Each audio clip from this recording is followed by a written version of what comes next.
Welcome to the show. I'm Danella, and here's what's happening now. This week, many are still dealing with the effects of Florence.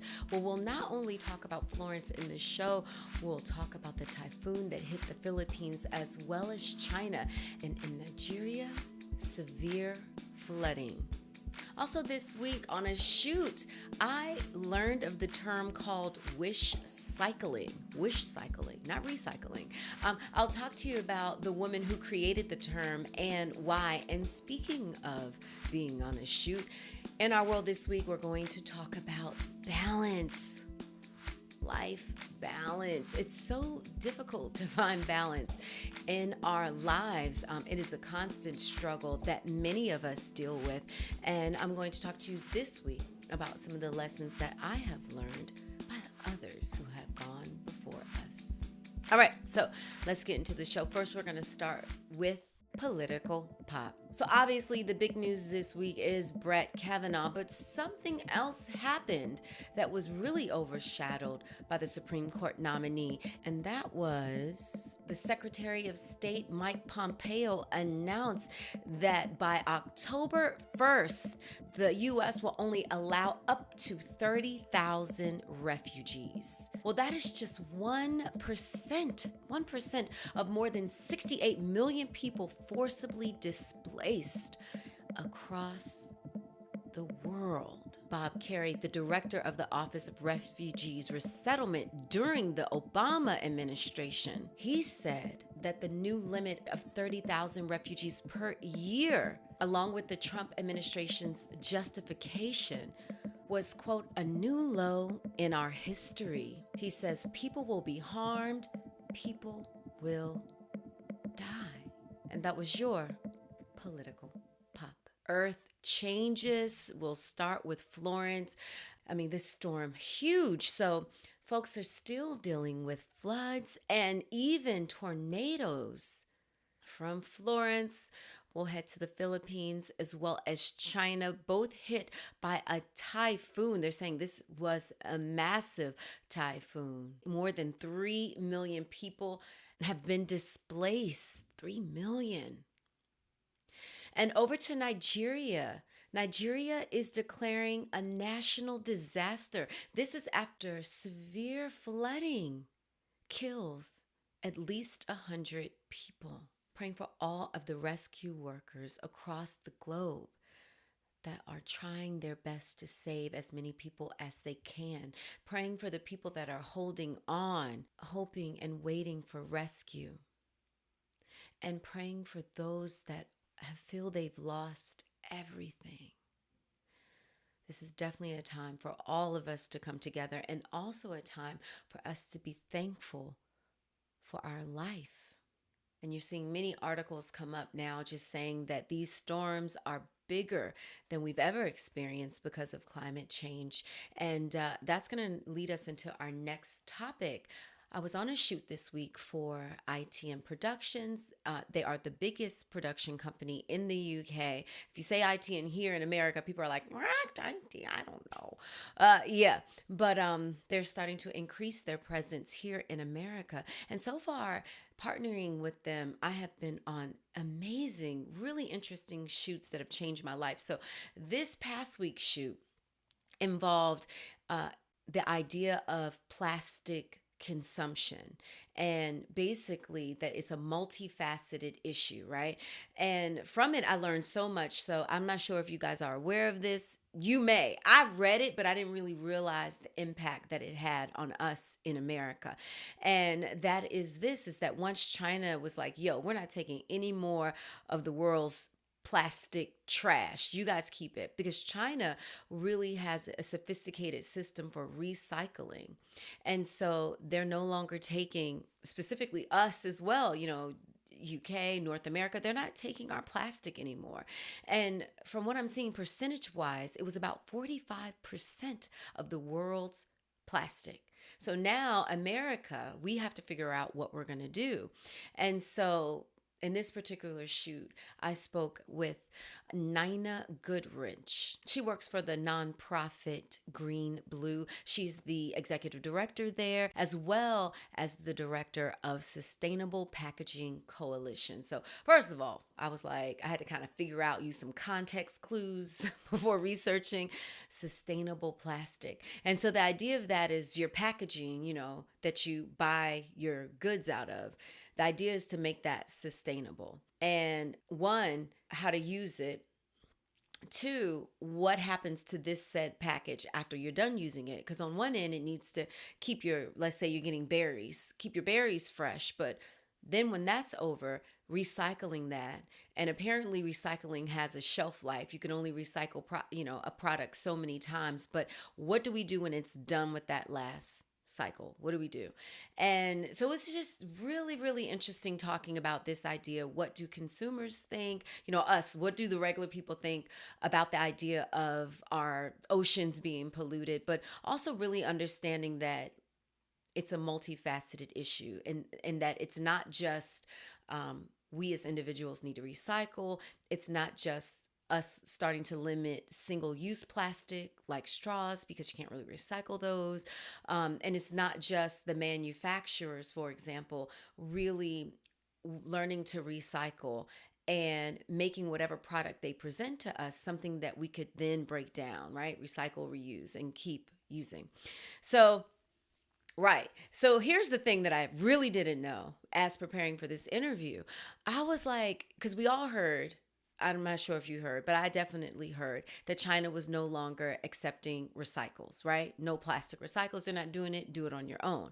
So I'm thinking when I put my, glass bottle, my newspaper in my recycle bin, it's going to go somewhere, get recycled, and come back to me in some other form on a shelf. Well, apparently in America, a lot of our programs in our local governments aren't prepared to recycle. So a lot of it is ending up in landfills because they can't just ship it off to China. And so here's the next problem. They were shipping it off to smaller countries with less sophisticated forms of recycling. And so these smaller countries such as Vietnam and Malaysia, this ain't what they do. They can do it, but not for everybody. So you're seeing in Vietnam, they had to put a hold and say, hey, we can't even accept any more plastic until maybe October. We've reached our limit on world plastic. And so also in this interview, I started learning that these smaller places that aren't used to recycling in this way, unfortunately, pack all the plastic in like in a body of water, could be a river. And then when it rains and floods, you're in your house, you can look out the window, and what you see on your street is just rivers of plastic flowing. Could you imagine? And we don't even realize in America, a lot of that is our plastic. We don't think how responsible we are. We really don't think about it. And it's easy not to think about it because it's kind of, difficult to think like, wait, and so here's the term that she came up with that I was like, wow, it was so funny because I actually witnessed this term the morning that we shot together. So she calls it wish cycling. She said, a lot of people don't recycle, they wish cycle. And she said, I call it wish cycling because you have an item and you think this should be able to be recycled. So I'm just going to put it in a recycle bin. And what happens when you do that is it contaminates the bin, right? And so they can't even recycle it. And I'm like, wait, what? There's so much. So she says this to me, and literally that morning we're shooting people on the street and we see a man throw a banana. This is no lie. A man finishes banana and throws the peel into a recycle bin.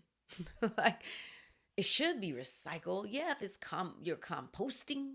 I'm not down with composting. I think it's compost. I would love to learn that task. I'm not there yet because remember in another podcast, we talked about me not really liking being in nature as far as bugs in the ground. I like to hike, but I don't like to really interact. So anyway, rotten fruit and then mixing it with some leaves and churning, I don't know, something's involved. That's when I become more mature, That's what I'm doing next. So yeah, we're not there just yet. But anyway, Wish cycling, and I thought about it, and I was like, wow, I see that so often. And then she broke this other thing down, and I just want to put it out there because I don't even think we think about this. She said, for example, a lot of people in the term of wish cycling, you think, for example, this box of cereal can be recycled. She said, but then you'll put the box of cereal in the recycle bin. It's not going to be recycled. Why? Because you have to separate the cardboard from the plastic inside of the box. The plastic would need to go. I was like, yo, recycling, it's way more complicated than we thought. Right. So that plastic would have to go like to your grocery store, and you can give it to them and they'll recycle it along with all their plastic wrap. You know how when they're bringing in their loads, there's all this like shrink wrap or plastic wrap around the boxes. Well, they recycle that. And most of the grocery stores, you can just take it there and they can recycle all of your little plastics like your baggies and cereal lining, that kind of thing. They can throw that in there. Right. So wish cycling. So thank you, Nina, for that. Thank you for really just the work that you do in the world. It's amazing. And I want to, if you want more information, you can check out her blog. Their website is greenblue.org. And she had a blog that she put up called The Sipping Point. And I didn't even realize she wrote the article. I was just looking on the website, getting more information about the company. And this particular blog she wrote, and it was really informative. But the idea of straws, okay, should we stop using single use straws? Well, straws are just the sipping point of the problem, get that. So, yes, I'm still learning. I'm not fully there, but I'm so grateful that so far every shoot that I've done with this company has really been informative and really been helpful, not just to my life, but like the lives of people that I know, because I'm sure none of us are really thinking who's thinking about that. We're thinking about so many other things. We're not specifically thinking about when I put this bottle in the recycle along with this newspaper, it's going to a landfill, depending on where you live. Because again, in America, we just haven't invested in sophisticated recycling plastic. Man, got to cut the labels off bottles. Okay. And now it's time for In Our World. In Our World this week, we're talking about balance, life balance. We normally say work-life balance, but I swear life is more than just, right, work-life, how you're balancing that out. So I'm just going to say life balance. Constant struggle. So yes, I was talking about doing a shoot this week. Those shoots are always 10 hours a day. And I come home and I'm like, oh, my son only has about an hour before he goes to sleep. So I have on full-blown TV makeup, and I'm literally rushing off my clothes. And my husband's like, oh, I'm just going to take him outside for a walk. I'm changing my clothes, throwing on some sneakers, going outside. And it was very hot and very sunny because the storm is starting to pass in our area.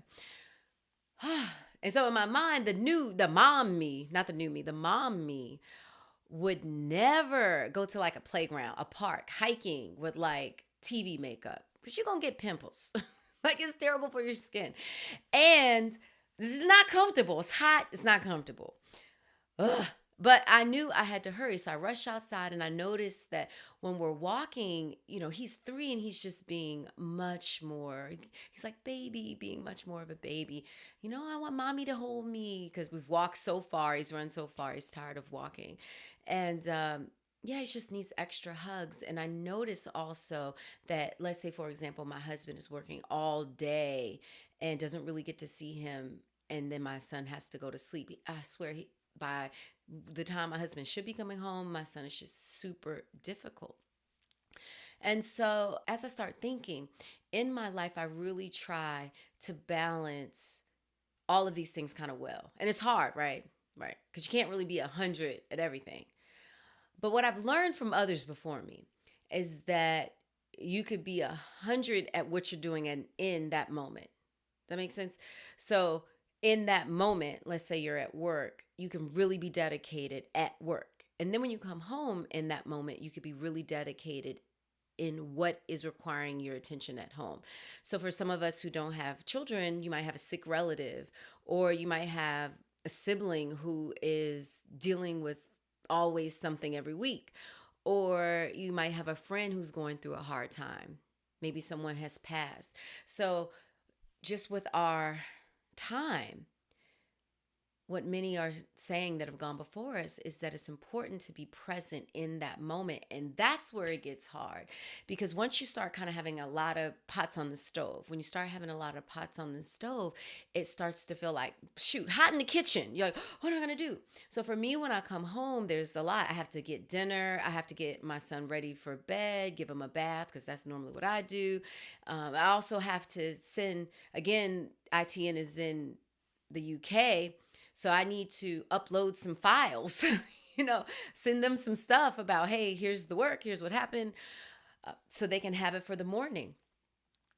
And all that would mean is a late night. Not to mention, even for myself, I need to just kind of decompress, because especially when you're interviewing, or just, you don't have to be an interviewer to know this, but how you talk to people and you're around a lot of people, you get exhausted. It's a lot of energies given.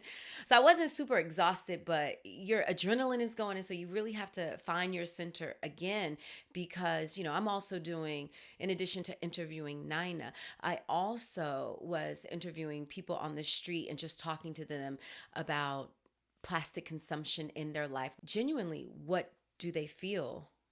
No right or wrong answer, but do they think about recycling and marine life and just all these kind of questions? And I'm telling you, I'm in DC, I'm getting all types of people, like all types of people I'm talking, and we're hugging, because, people are like, oh, you have such a warm energy. Thank you. Hug me. And it's a lot of energy transferring. And so you have to really center yourself. But I find that that's really the hardest balance sometimes, because I'll come home, and as soon as I see my son, he's like, even when he comes home, he's like, Mommy, I'm home, when he comes in the house from playing at the playground. Or because I do a lot of my work at home. So he's like, Mommy, I'm here. And I'll stop working, come over and connect with him. And what my hope is to continue that as my shoots increase, as when my days become more filled, when I'm not able to work inside of the home and I'm working outside of the home. What I want is for us to continue this connection of joy when we see each other, because our nanny, Paula, she had told me a story that her pastor had given. And it was this: he said, some people come home and no one acknowledges them, not even the dog. It's just like, such and such is here, I'm going about my own business. And the pastor's really saying how terrible that is, how your family, this is your joy, this is your center. And for me, I don't want it to be where we see each other and we're not grateful, because to me, further down the road, that's going to happen. Maybe. I'm hoping not, but that may happen further down the road. But my hope is that, especially because look at the time that we're in, there's so many dramatic earth changes and dramatic things happening in the world, where people are losing lives are just transforming in a way that's unrecognizable to them. And for me, we should be grateful when we see our loved one, when we see the friend that we are so close to, our parent. We take each other's presence and existence for granted. So, especially because he's only 3, it's easy to be this way. But I notice as our schedules get more hectic, it's easy to kind of come home and just say, oh, hey, dinner's on the stove, or, hey, what's up? We're doing this.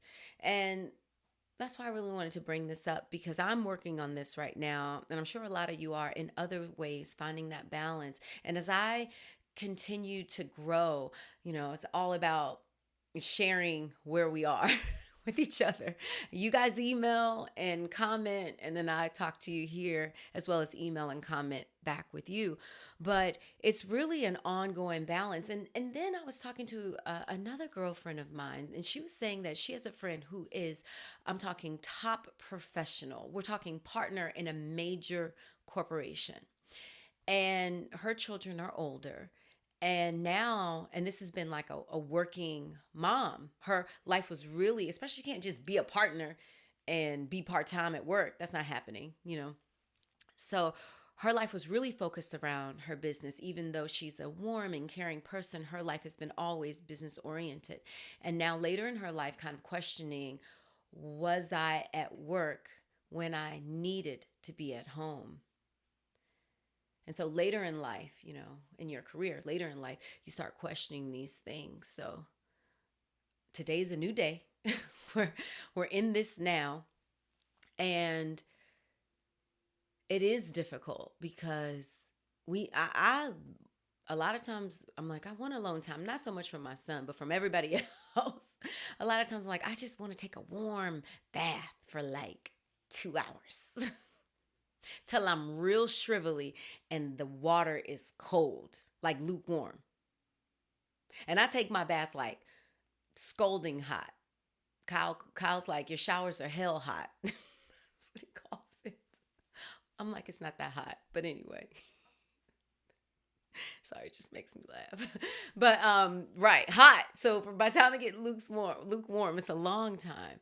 And I love that time. But time is short.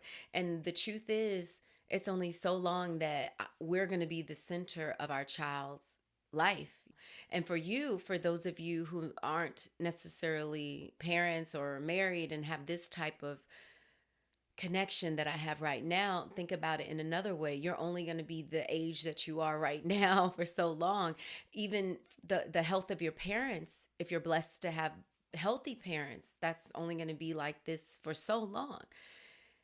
And as we're seeing with other people where they have homes one day and then those homes are washed away the next day or destroyed the next day by fire, by wind.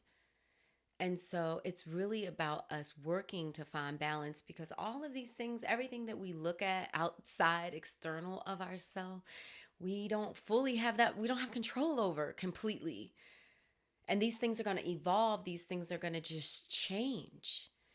And it's important to really find our center so that while these things are changing, what's important to us, what's true to us, what's real to us remains rooted.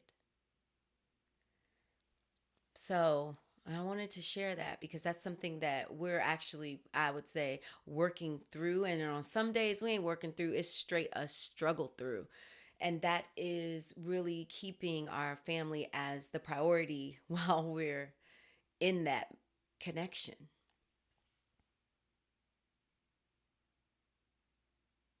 But I know at this phase of my life, I'm very fortunate. I'm very thankful to my husband for helping me have this type of lifestyle where I can tell people that want to do work with me, I can say, hey, can't call me between these hours because these are the hours that he, being my son, is awake and available. I'm like, look, you can have me any other hours but these 4. And on weekends, tough. It has to be major work on weekends because we got all day up until that 7:15, 7 o'clock bath time, 15, he in bed. He's singing songs. He might not be asleep, but he know he in bed. Then I can do any other work call. I can kick it, watch shows I want. I can talk to friends because it's all this time. It's just like that, gone. So I will keep you posted how it goes. Because in my mind, I have all the advice. I hear your family should be the focus. Keep God in your heart, in your life, in your home. Let that be your strength, that the glue to tie your family together. And then it be those days when you work all day taping and then you come home and there's no food cooked for you. And you still got to feed your son.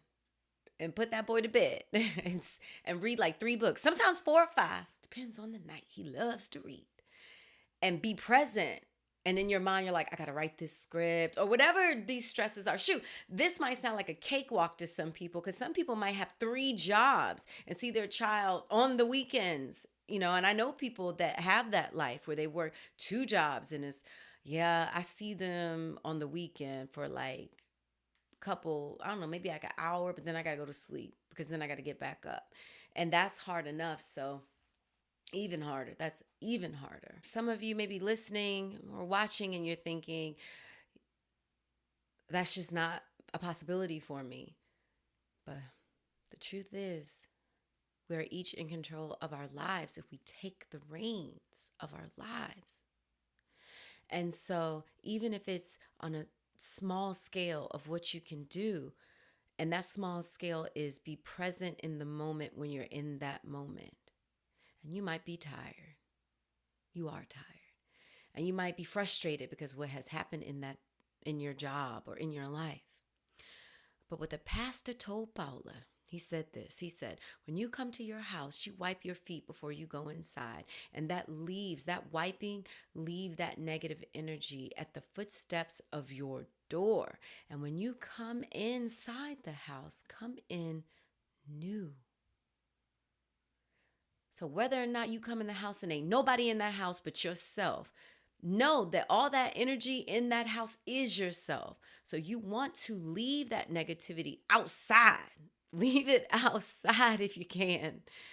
And come into your house and be present in your house and think, wow, this is mine. I have a place to live. Or even if you're, staying in a family member's house and you just got a room, think to yourself, I have a room. Yes, I have this bed. And one day I'll have a house. But for now, at least I can look and I go to sleep and there is a roof. And for those of you that are in transition of homes, I talked to a lot of people like that during my shoot. A lot of people like that. But it was amazing to see how they were just open. The people I spoke to were open to talk. And we're recycling. No, for real. It's on tape. Yeah. So sidebar, as a joke, I told my homegirl, she's a millennial. I said, you have no reason not to recycle. You're a young millennial. You grew up knowing recycling. And I said to her, there's homeless people that recycle. One man said, for example, he lived in a van and he reuses his bottles and recycles.